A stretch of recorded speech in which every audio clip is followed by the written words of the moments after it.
Hello students, welcome back to Clary concepts unleashing conceptual learnings. आज हम लोग देखने वाले हैं the numericals of stability for a floating body, right. But जिन्होंने भी ये लेक्चर देख रहा है, अभी दो स्टूडेंट्स जिन्होंने प्रीवियस लेक्चर नहीं देखा है, जहाँ पर हमने डिराइव किया था फॉर्मूला और समझा था कि उस फॉर्मूला का हर एक पैरामीटर का मतलब क्या है, तो पहले वो इसका पहले वाला लेक्चर देख लीजिए, उसके बाद ही ये लेक्चर कंटिन्यू करें, अदरवाइज न्यूमेरिकल में आपको ज़्यादा क्लैरिटी नहीं आएगा। पहले वो थ्योरी वाला देख लीजिए, उसके बाद ये कंटिन्यू करें। So let us start. Example 1, a rectangular pontoon is 5 meter long, 3 meter wide and 1.2 meter high. आपको एक बॉडी दे रखी है पोंटून की, जिसमें आपका बोला हुआ है कि भाई ये जो उसके डायमेंशंस जो है 5 metre by 3 metre by 1.2 metre है, ठीक है। The depth of immersion of the pontoon is 0.8 metres in sea water. जो इसकी हाइट है 1.2 मीटर, उसमें से 0.8 मीटर आपका जो है वो दरिया में डूबा हुआ है, सी वाटर में, right. If the center of gravity is 0.6 meters above the bottom of the pontoon, determine the metacentric height. Determine the metacentric height. The density of sea water is this. अब यहाँ पर आपको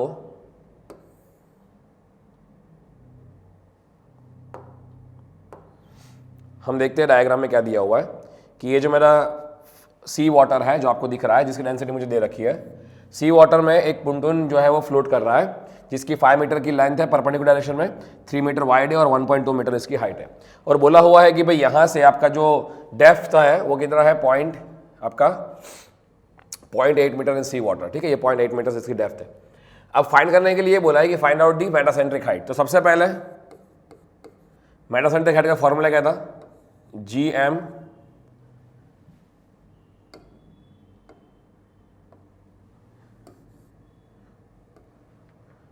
GM is equals to I divided by volume of body submerged minus BG, if you remember. Yes, तो पहले देख लेते हैं कौन कौन सी चीज़ हमारे पास ऑलरेडी अवेलेबल है। पहले तो है I क्या है, मैंने आपको आगे बताया था, I is what? I is the area moment of inertia from center axis। किसका एरिया? ये जो बॉडी पूरी आपकी फ्लोट, ये आपकी बॉडी फ्लोट कर रही है, ठीक है। तो अगर वाटर सरफेस से अगर मैं सेक्शन को काटूँ, इस बॉडी को वाटर सरफेस से मैं इस बॉडी को काट दूं, तो जो ऊपर से मुझे दिखेगा उस एरिया का, तो अभी यहां पर तो बॉडी यूनिफॉर्म थिकनेस से अगर मैं काट देता हूं तो ऊपर से मुझे ऐसा ही कुछ दिखेगा, ये वाला सेम। और इस एक्सिस से मुझे आई निकालना है, आई। यस, तो आई इसका क्या होगा, how do we calculate I, क्योंकि रेक्टेंगुलर एरिया है, I is always BD cube by 12। तो डी कौन सा होगा, जैसे मैंने बताया था, D is always the length which is perpendicular to the axis जिससे आप आई निकाल रहे हो। तो मुझे इस एक्सिस से आई निकालना है, तो इस एक्सिस के परपेंडिकुलर लेंथ ये वाली हुई, ये लेंथ आपकी पैरेलल हुई इसके पैरेलल, तो परपेंडिकुलर ये वाली हुई, तो इसका क्यूब निकालना होगा। BD क्यूब मतलब ये डी होगा, ये बी होगा, तो I equals to BD cube by 12, तो 5 इंटू 3 क्यूब बाय 12। तो ये आई का वैल्यू क्या आएगा, let me calculate. This is 5 into 3 cube divided by 12, that is 11.25 metre raise to 4 इसका यूनिट आता है, राइट, बिकॉज ये आपका लेंथ का 4th डायमेंशन है। ये आई। VBS क्या है, volume of body submerged. Volume किसका, ये बॉडी का जो सबमर्ज्ड है, कितना वॉल्यूम सबमर्ज्ड है, इसका मुझे वॉल्यूम निकालना होगा। ये पूरा वॉल्यूम यहाँ इसके नीचे, ये आपका अगर मैं थोड़ा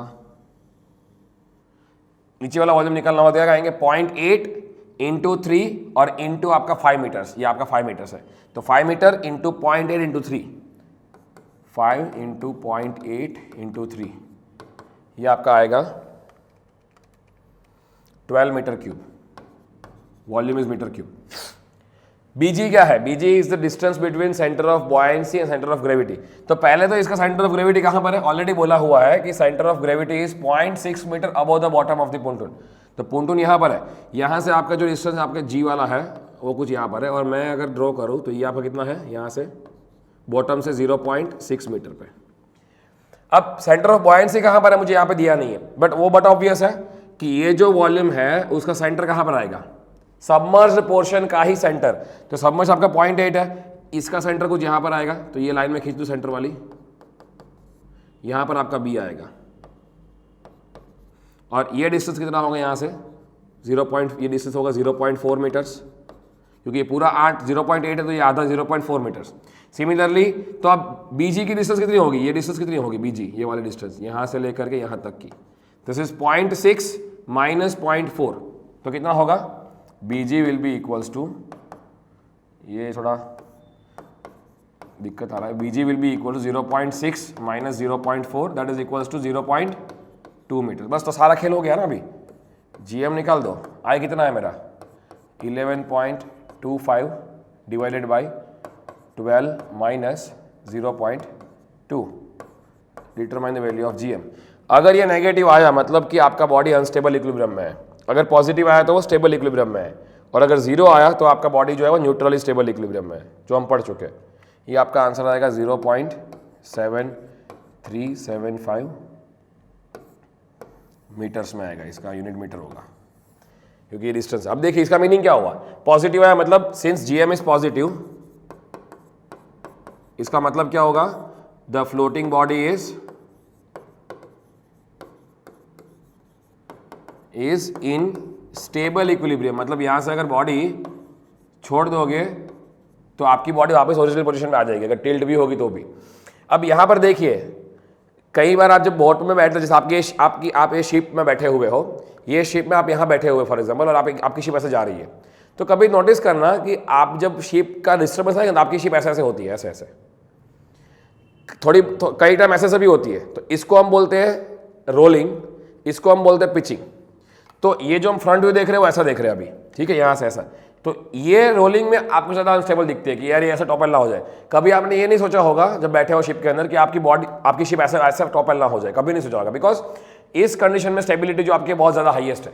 आप जब कैलकुलेट करोगे इस एक्सिस से तो आपको यहाँ से देखना पड़ेगा, ठीक है। तो ये स्टेबिलिटी बहुत हाईएस्ट होता है, क्यों, बिकॉज इसका GM बहुत बड़ा होता है। क्योंकि आप जब इसके लिए करते हो तो आई यहाँ से निकालते हो, आई यहाँ से निकालोगे मतलब ये एरिया का आई निकालोगे तो कितना होगा, आप चेक करो। देखिए यहां से निकालो कि यहां से निकालो, आपका BG में कोई डिस्टेंस नहीं आना, B और G तो सेम डिस्टेंस ही होगा। यहां से देखो कि यहां से देखो बॉडी को, बट जब यहां से निकाल रहे हो इस एक्सिस से, आप रोलिंग के लिए निकाल रहे हो, तो आपकी ये एक्सिस आपकी होगी। तो डिफरेंस किस में आएगा, आई में। वॉल्यूम ऑफ सबमर्ज्ड बॉडी भी दोनों में सेम ही होगा, चाहे आप इस एक्सिस से निकालो चाहे इस एक्सिस से निकालो। ये मैं आपको एक्स्ट्रा नॉलेज दे रहा हूँ, ये न्यूमेरिकल का पार्ट नहीं है। मैं क्यों सिखा रहा हूँ, बिकॉज आपके एग्जाम में अगर गेट के लिए तैयारी कर रहे हो तो थोड़ा बहुत आपको हिंट मिल जाए। तो अभी तो आपने ये एक्सिस से निकाला है, ये वाले एक्सिस है, ठीक है। जब आपने ये एक्सिस से निकालोगे हॉरिजॉन्टल से, तो आप क्या करोगे, आपका BG भी वही रहेगा, सेंटर ऑफ बॉयंसी और ग्रेविटी का डिस्टेंस जो पहले था, वॉल्यूम ऑफ सबमर्ज्ड बॉडी भी वही रहेगा, खाली आई चेंज आएगा। अभी आई कितना होगा, आई आपका इस एरिया का होगा, बट ये वाली एक्सिस से।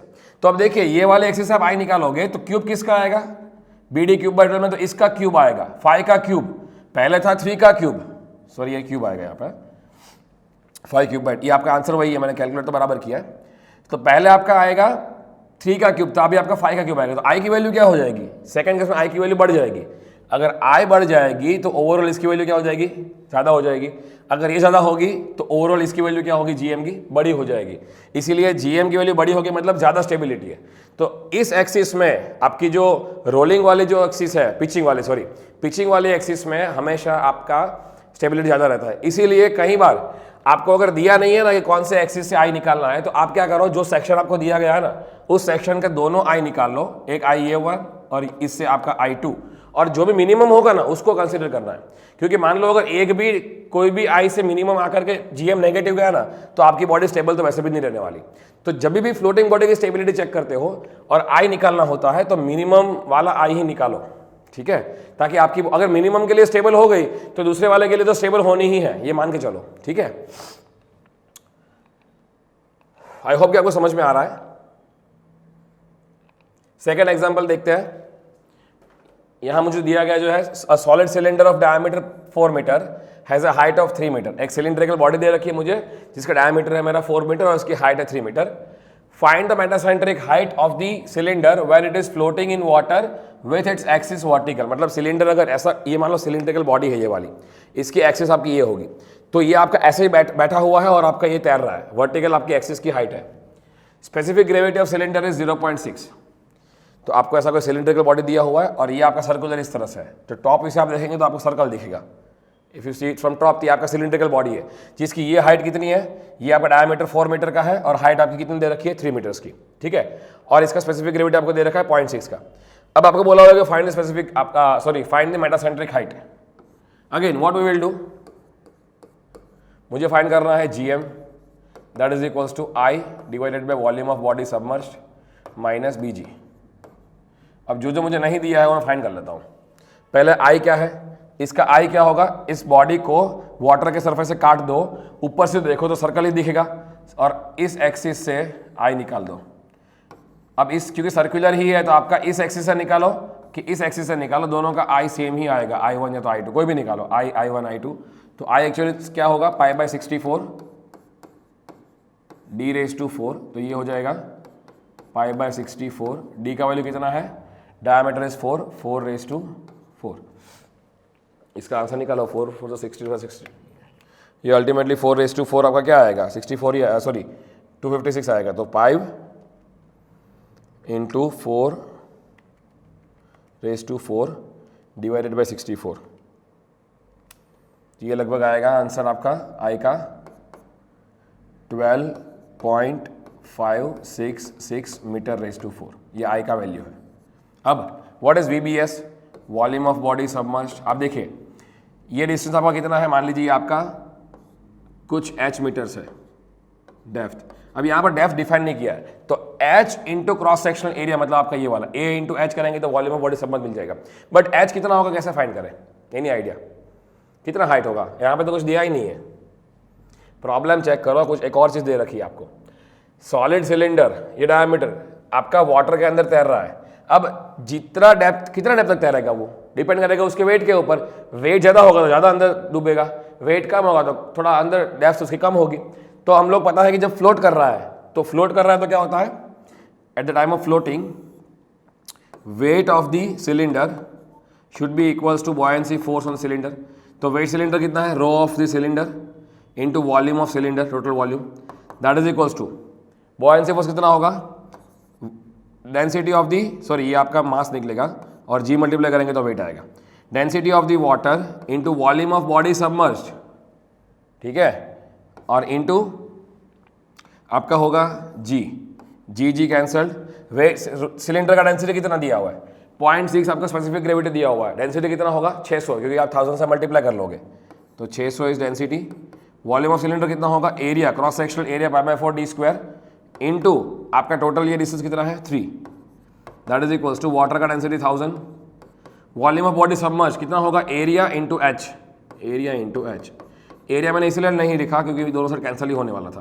तो आपका एच का वैल्यू क्या आएगा चेक करो, 3 × 600 डिवाइडेड बाई 1000, लगभग 1.8 मीटर्स का, तो ये आपका होगा 1.8 मीटर्स, ठीक है। अब अगर h 1.8 मीटर्स है तो ये वॉल्यूम ऑफ बॉडी सबमर्ज कितना होगा, VBS, that is cross sectional area π/4 d², d कितना है 4 का स्क्वायर इंटू 1.8, ये आंसर कितना आ रहा है, 4 तो कैंसिल हो जाएगा, तो पाई इंटू 4 इंटू 1.8, यह आएगा 22.62 मीटर क्यूब।